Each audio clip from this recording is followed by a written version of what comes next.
নমস্কার। হ্যাশট্যাগ আমরা সকলের পক্ষ থেকে আমি শ্রাবণী। আমি আবার চলে এসেছি আজকের বিষয় নিয়ে আলোচনা করতে। আজকে গণেশ চতুর্থীর শুভেচ্ছা সকলকে। আজকে গণপতি বাপ্পা, আমাদের গণপতি বাপ্পার জন্মদিন আর কি। তো চারিদিকেই পুজো হচ্ছে, দেখতে পাচ্ছেন পিছনে আরতি হচ্ছে, একটা আমাদের উপরে আর কি ফ্ল্যাটের নিচে পুজো হচ্ছে, গণেশ পুজো। যাই হোক, সকলে ভালো থাকো, সুস্থ থাকো, এটা ঈশ্বরের কাছে কামনা করব। ঈশ্বর আমাদের যে এমন পথে চালাবেন, আমরা তো সেই পথেরই প্রতীক, আমাদের সেইভাবেই চলতে হবে, এর বাইরে আমরা কিছু করতে পারবো না। তো সেরকমই একটা বিষয় দিয়েছে, খুব সুন্দর বিষয়, মধুমিতা মনের কথা। মধু, আমাদের প্রিয় মধু। আমি না আজকে কোনো ভাবনা চিন্তা করিনি, এক্ষুনি আমি দোকান থেকে এলাম, জানি না এটা কখন ছাড়বো। আমি মানে বিষয়টা নিয়ে বসে পড়লাম যে না হলে আর বলা হবে না, যদি এই যে মানে নেমে যদি যাই একবার রান্নাঘরে ঢুকে পড়ি আর সময় পাবো না, এটা বুঝতেই পারি আমি। তাই জন্য আমি মানে ভাবছি যে কি বলবো রে বাবা, আমি তো না কিছু ভেবেই বসে পড়লাম আজকে। যেটা হচ্ছে যে জীবন না অত্যন্ত সুন্দর, সেটা খারাপ করে ফেলি আমরা নিজেরাই, এটা হচ্ছে ব্যাপার। এবার বিষয়টা হচ্ছে এরকম যে জীবনে আনন্দ নেই জেনেও আমাদের মানে হাসি মুখে জীবনে এগিয়ে যেতে হবে, এরকম আর কি বিষয়টা। জীবনে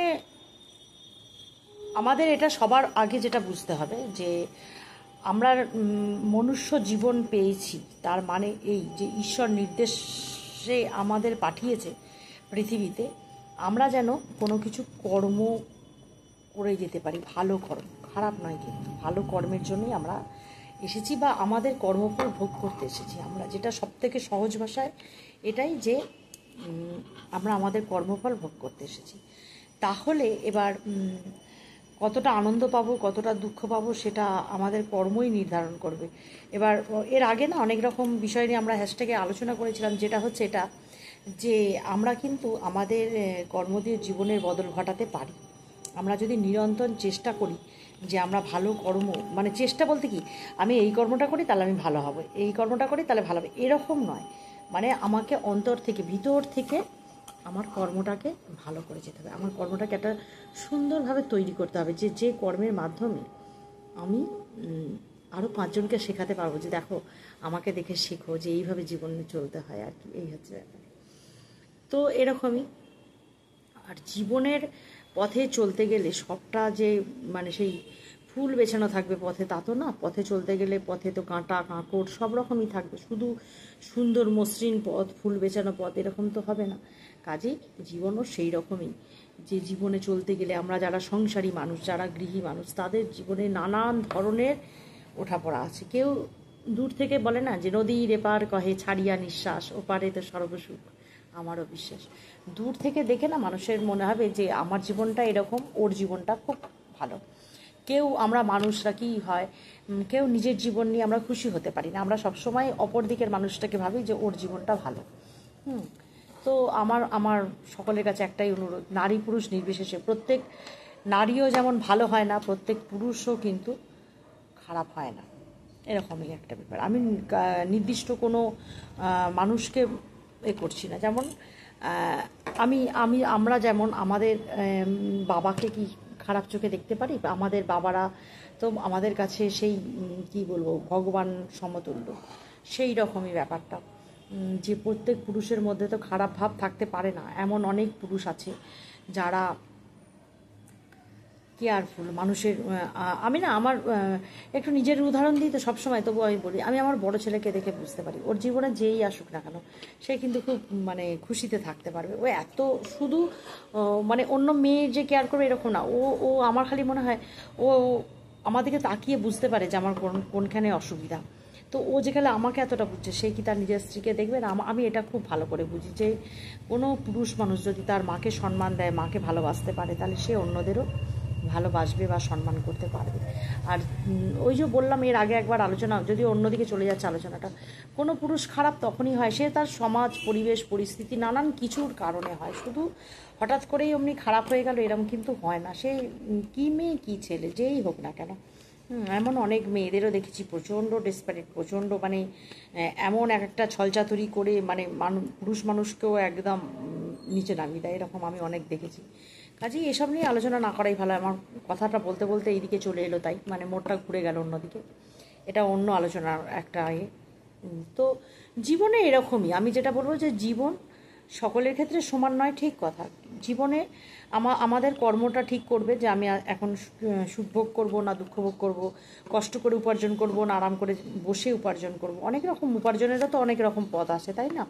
তো সেটা আমার কর্ম বলে দেবে যে আমি কি কর্ম করতে এসেছি। এইবার কি হবে, আমি এখন থেকে এই মুহূর্ত থেকেই সচেতন থাকবো যে আমি কি কর্ম করছি। এটা যতক্ষণ না হবে না, আমি যদি এই মুহূর্ত থেকে প্রতিটা কর্মফল আমার যদি প্রতিটা কর্মের প্রতি আমি যদি সজাগ থাকতে পারি, প্রতিটা কর্ম যদি আমার নিখুঁত হয়, তাহলে ঈশ্বর নিশ্চয়ই আমার পাশে থাকবেন, আমার এটা মনে হয়। তো যাই হোক, এইটুকুনিই বলবো, বেশি বলবো না আজকে। কারণ সত্যি কথা বলতে কি, জীবন আমার মনে হয় জীবন আমরা যখন মানুষ জন্ম পেয়েছি তখনই আমাদের ভাবতে হবে আমরা সব থেকে সুন্দর একটা জীবন পেয়েছি। এবং আর একটা যেটা বড় কথা সেটা হচ্ছে আমরা পুরো সুস্থ, হাত পা চোখ নাক দিয়ে আমরা পুরো সুস্থভাবে পৃথিবীতে এসেছি, আমাদের কোনো অঙ্গহানি নেই। তাহলে আমরা কেন ঈশ্বরকে দোষারোপ করি যে আমাদের জীবন ভালো না বা আমাদের জীবন খারাপ? এটা কেন ভাববো? আমরা ভাববো যে জীবন খুব সুন্দর, জীবন জীবন কখনো খারাপ হতে পারে না, জীবন সুন্দর, জীবন সত্য। হ্যাঁ, যেমন জন্মিলে মরিতে হবে, সেরকম জীবন যেমন সত্য, মৃত্যুও তেমন সত্য। তা জীবন মানে জন্মর পর থেকে আর মৃত্যু পর্যন্ত এই যে মাঝের সময়টা, এই মাঝের সময়টা আমরা না অনেক কিছু করতে পারবো। আমাদের অনেক ভালো ভালো কর্ম আছে, অনেক সুন্দর সুন্দর মানে নিজের মনের ভাব প্রকাশের একটা জায়গা, যেটা আমরা একমাত্র মানুষরাই নিজেদের এই যে কথা বলতে পারি। হ্যাঁ, পাখি পশু পাখি সবার জীবন যত সুন্দরই হোক না কেন, তারা কিন্তু তাদের মনের ভাবটা একমাত্র তাদের নিজেদের একেই বোঝাতে পারে। মানে কি বলবো, নিজের পাশের জনকেই বোঝাতে পারবে, মানে তার মতন যে হবে। কিন্তু আমরা আমাদের মনের ভাব আমরা কথা বলে আমরা মনের ভাব প্রকাশ করতে পারি, এটা হচ্ছে আমাদের সব থেকে বড় পাওয়া। হ্যাঁ, আমার এটাই মনে হলো। তো আজকে আমি সত্যি কথা বলছি, কারোরটা শুনতে পারিনি এখনও পর্যন্ত, কারোরটা মানে শোনার সুযোগ হয়নি। আমার তো এই গণেশ ঠাকুরগুলো গেল, এবার দেখো আর এই কটা দিন মাত্র বাকি আছে। আমি এইটুকু সময়ও পাচ্ছি না যে আমি দাঁড়িয়ে দাঁড়িয়ে ভিডিও করব, সত্যি কথা। তারপরে ছোটো ছেলেটা এবারে মাধ্যমিক দেবে, ওর পক্ষেও সম্ভব না যে আমায় ভিডিও করে দেবো। আমি কাউকে বলি না এরমভাবে যে আমাকে ভিডিও করে দাও, আমি জানি আমার এটা আমার কাজ, আমি যেটুকুনি পারবো সেটুকু। তো আমি দেখাই, না হলে ঠাকুরের কাজ দেখাই, তোমরা জানো সকলে। আর কটা দিন মাত্র বাকি বিশ্বকর্মা পুজোর। বিশ্বকর্মা ঠাকুর গণেশের থেকে অনেক বেশি হয়। গণেশ তো মাত্র 11টা হয়েছিল, বিশ্বকর্মা ঠাকুর প্রায় 60টার মতন হবে। তো এতগুলো ঠাকুর, আর যদি আমি সেভাবে কিছু কাজ করতে পারছি না, আমি ওই দোকানে চলে যাই, এই জন্য আমার সময়টা অনেকটা কম আমার কাছে। 3জন কারিগর আছে বাড়িতে, রান্না বান্না করতে হবে। তো এটুকুনি বললাম। মধু, যদি শুনে থাকিস অবশ্যই বলিস যে ঠিক না ভুল। জীবনকে আমরা উপভোগ করবো, জীবন আনন্দ নিয়ে আমরা এগিয়ে যাব। যে ঈশ্বর আমাদের যাই দিন না কেন সেটা আমাদের ভালো কথা চিন্তা করি। আমি এটুকুনি বুঝি যে আমি যদি চাই ঈশ্বর আমাকে এটা দাও, ঈশ্বর কিন্তু তখনই আমাকে যে দেবে এটা কিন্তু কখনোই নয়। এটা এরকম যে ঈশ্বর এটা চিন্তা করবেন যে আমার কোনটা প্রয়োজন, আমার কতটা প্রয়োজন, তবেই তিনি আমাকে দেবেন। এবার সেই পাওয়াটাও তখন আমার কর্মের ওপর নির্ভর করবে, আমি এটা বুঝি। এটা এখন মানে অনেকটা বুঝতে শিখেছি, আগে এতটা বুঝতাম না। এখন না অনেকে মানে আগে তো কেউ কিছু বললে আমি একটু প্রতিবাদ করতাম, একটু প্রতিবাদী টাইপের ছিলাম। এখন এটা থেকে না অনেকটা বিরত হয়ে গেছে। এখন মনে মনে ভাবি যে না, চুপ করে থাকি, তাহলে চুপ করে থাকি, বা ভালো করে যদি কিছু বলা যায় এটুকুনি বলি, তার বেশি বলবো না। ভালো করে বলা গেলে তাহলে বলবো, না হলে বলবো না, এটা হচ্ছে ব্যাপার। তো আমার মনে হয় জীবন সবসময় সুন্দর, শুধু এটুকুনিই বলবো যে জীবন আমার কাছে খুব প্রিয়। আমাদের এই মানুষ জীবন আমরা যে পেয়েছি, এর জন্য আমি ঈশ্বরকে অনেক অনেক অনেক ধন্যবাদ জানাই। কারণ এই মানুষ জীবন না পেলে তো অনেক কিছু, এই যে ঈশ্বরের চিন্তা করব, এই চিন্তাটা বা ঈশ্বরের কথা বলবো, ঈশ্বরের কথা শুনবো, এগুলো মানুষ জীবন না পেলে তো করতে পারবো না, এত কিছু জানতে পারবো না। কত কিছু দেখছি, নতুন নতুন জানছি, বেড়াতে যাচ্ছি, কত আনন্দ উপভোগ করছি, এর থেকে সুন্দর কিছু হয় না, সত্যি কথা বলতে কি। আর আমার জীবন দিয়ে আমি এটা বুঝেছি, আমার মনে হয় কি, আমার ভালো থাকা বা মন্দ থাকা আমি কতটা, এটা মধু তো অবশ্যই জানে, মধু এটা আমার থেকে আরও ভালো জানে যে আমার ভালো থাকা বা মন্দ থাকা অন্যের হাতে পুতুল নয়, যে সে পুতুলটাকে যেরকম চালনা করবে সেরকমই আমি চলবো, এরকম নয়। কিন্তু আমার মনে হয় আমি কতটা ভালো থাকবো বা মন্দ থাকবো সেটা সম্পূর্ণ কিন্তু আমার ওপর নির্ভর করবে, এটাই আমার মনে হয়। আর এটা আমি মনে প্রাণে, শুধু মনে হয় না, এটা আমি মনে প্রাণে বিশ্বাসও করি যে আমি কিরম থাকবো এটা আমার হাতে।